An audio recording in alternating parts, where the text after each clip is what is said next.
It is mailbag time here on Seahawks Today. Use the hashtag Seahawks or Super Chat if you want to be a part of our live mailbag show. We do these each and every Wednesday at 6 p.m. Eastern, 3 p.m. Pacific, where you guys submit questions to us using that hashtag or Super Chatting, and we have a great time doing it.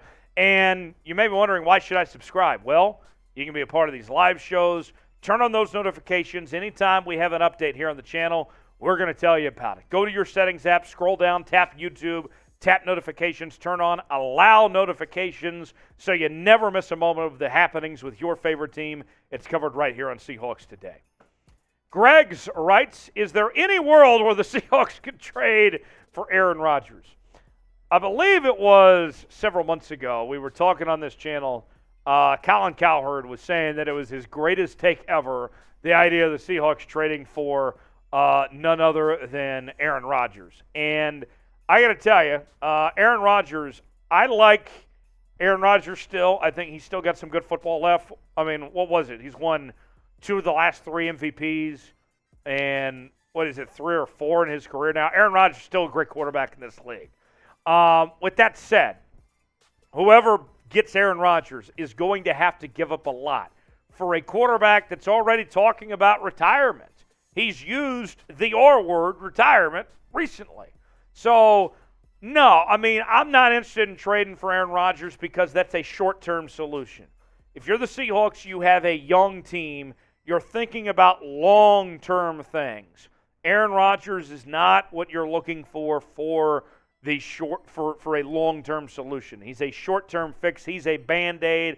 He's a great player. He's one of the most talented quarterbacks I've ever seen, but the idea of trading for Aaron Rodgers, giving up so much, and only having a temporary fix, I'm out on that. Nothing against Aaron, but just doesn't make sense for where Seattle is at right now. What do you think? Make a trade for Aaron Rodgers. Tell me in the comments section. You might get an ad break. If so, take advantage of it. Get your votes in. HY for hell yeah on trading for Aaron. HN for hell no on trading for and not trading for Aaron Rodgers. Let me know in the comments section which way you're thinking. Matt writes with a $10 super chat.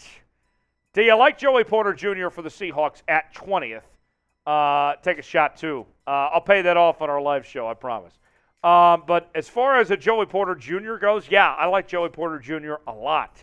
The Seahawks have other needs to address, but I would be very tempted to take Joey Porter Jr. at 20 if he's still around. He's the best corner in this draft. He is a shutdown corner. He's kind of the opposite of Tariq Woolen. Tariq Woolen is a ball hawk corner that creates turnovers.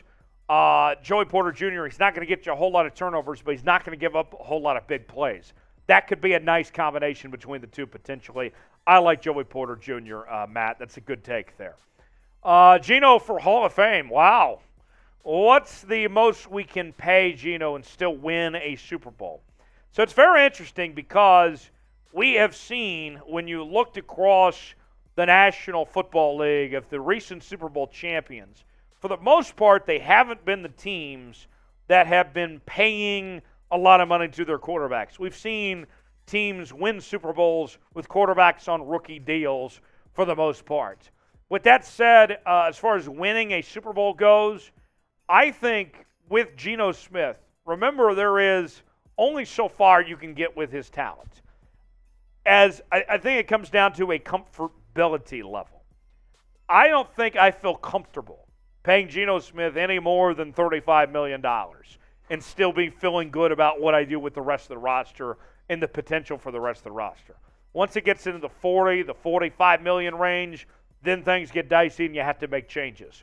35, I think, is where you still feel comfortable, where you could potentially compete and get what you want with the other positions. Cool Cat writes, who wins the Super Bowl? Who are you rooting for?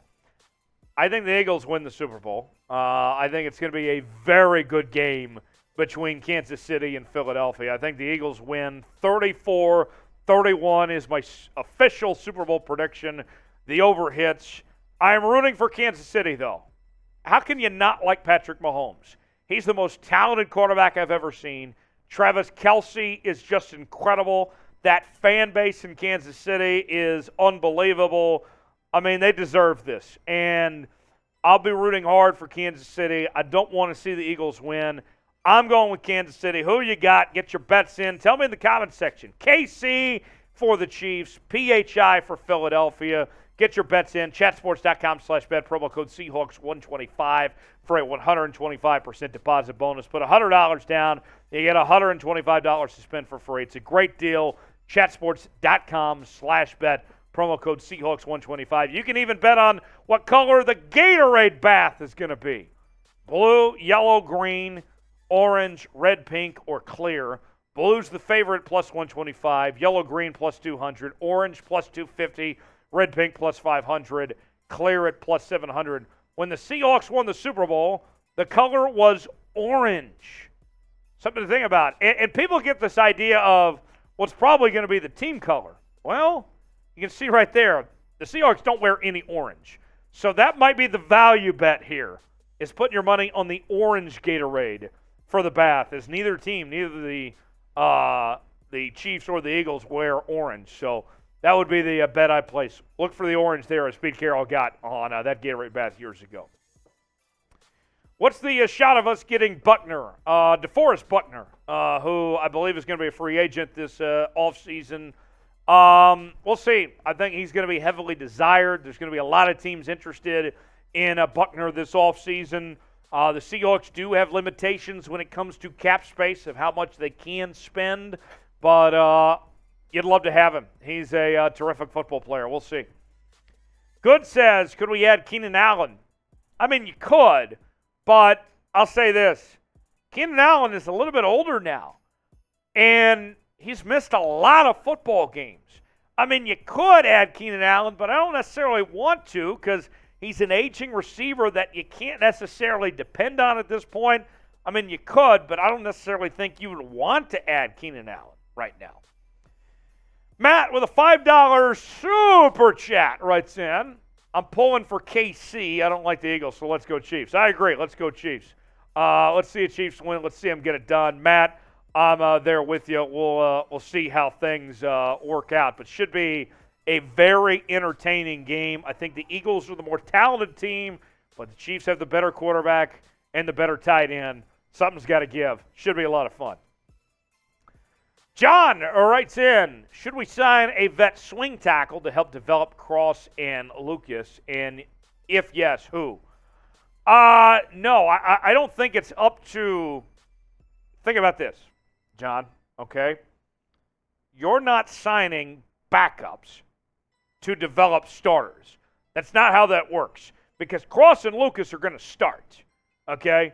I mean, you should sign guys to fill up your spots or – draft guys to fill up your roster. But the idea in mind, I'm going to intentionally sign this guy to be a backup for this guy to develop him. That just doesn't add up. It doesn't quite work like that. So I see what you mean, but I just don't think in today's NFL that type of thing necessarily works.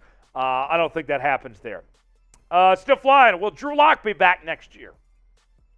We've heard that John Schneider and Pete Carroll would like Drew Lock to come back this upcoming season, but will they? I don't know necessarily. Drew Lock hasn't taken the steps that he needs in development. He's still a ways off where he should be at this point in time. There might be other teams willing to take a chance on him potentially, but we'll see. It's up in the air at this point. Would you re-sign Drew Lock? You're not going to pay Drew Lock a whole lot of money. He's not your future at the quarterback position. We already know that. Would you re-sign Drew Lock? If you would, type S for sign. If not, type P for pass. Let us know in the comments section. Big Boy says, should Seahawks sign Washington legend Danny Shelton? Maybe. You could potentially. I'm not sure what Danny Shelton's asking price would be, but that could be a name to keep in mind potentially for Seattle at some point, but we'll see where that goes. Steve says, we were a top 10 offense in the league this year. I think wasting money or picks on offense and ignoring our glaring holes is a mistake. Steve, I see what you mean, but remember, the NFL draft is not just about the present. It's also about building for the future. And some of the pieces that you saw this year with this offense aren't necessarily going to be there down the road. And you have to think about the draft. It's like playing chess, okay? You are getting your pieces ready for the next 3 steps. It's not checkers where it's one move at a time. So, Steve, while I understand that, you win in the National Football League with your offense. That's how this works. Good offense beats good defense, okay? And so defense is a priority, but there's certain offensive guys you can't pass up on, and you still have to build up this offense. So, Steve, go in with an open mind, please. Subscribe to the channel. We're covering the Seahawks every single day with the latest happenings on your favorite team. Doesn't cost you a thing. Subscribe for free. Turn on notifications so you never miss a moment. YouTube.com/Seahawks TV. Turn on notifications, and appreciate you joining us here on Seahawks Today.